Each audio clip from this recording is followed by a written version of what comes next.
ఒకవైపున యుద్ధం విరమణ అని చెప్తున్నారు. కానీ నేరుగా యుద్ధం చేయకుండా వేరేగా ఇంకేమైనా మళ్ళీ గ్రూపులతో చేస్తున్నారా? డైరెక్ట్‌గా దాడులు కాకుండా ఏవదో తెలీదు గానీ సౌదీ అరేబియాలో ఓ పక్కన అమెరికా, ఇజ్రాయెలు, ఇరాను ఈ చర్చలు జరుగుతున్నాయి అంటుండగా సౌదీ అరేబియాలో ఉన్నటువంటి ఈస్ట్ వెస్ట్ పైప్ లైన్ అంటారు.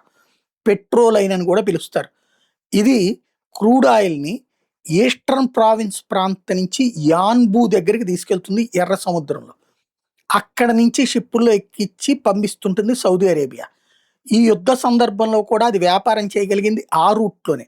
ఈస్టర్న్ ప్రావిన్స్ నుంచి పోర్ట్ ఆఫ్ యాన్బూకి పంపించి, అక్కడి నుంచి షిప్పుల్ని ఎర్ర సముద్ర మార్గం ద్వారా ప్రపంచంలోని అన్ని మార్గాలకి పంపించింది. ఇంక్లూడింగ్ ఇండియాకి కూడా పంపించింది.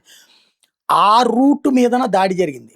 పెట్రోల్ లైన్ మీద దాడి జరిగింది. అంటే అది అక్కడ పెట్రోల్ పైపుల ద్వారా అనమాట. ఇదంతా కూడా అక్కడి నుంచి పెట్రోల్ పైపుల ద్వారా పంపిస్తుంటారు. ఆ పంపించేటటువంటి పైప్ లైన్‌ని ధ్వంసం చేశారు.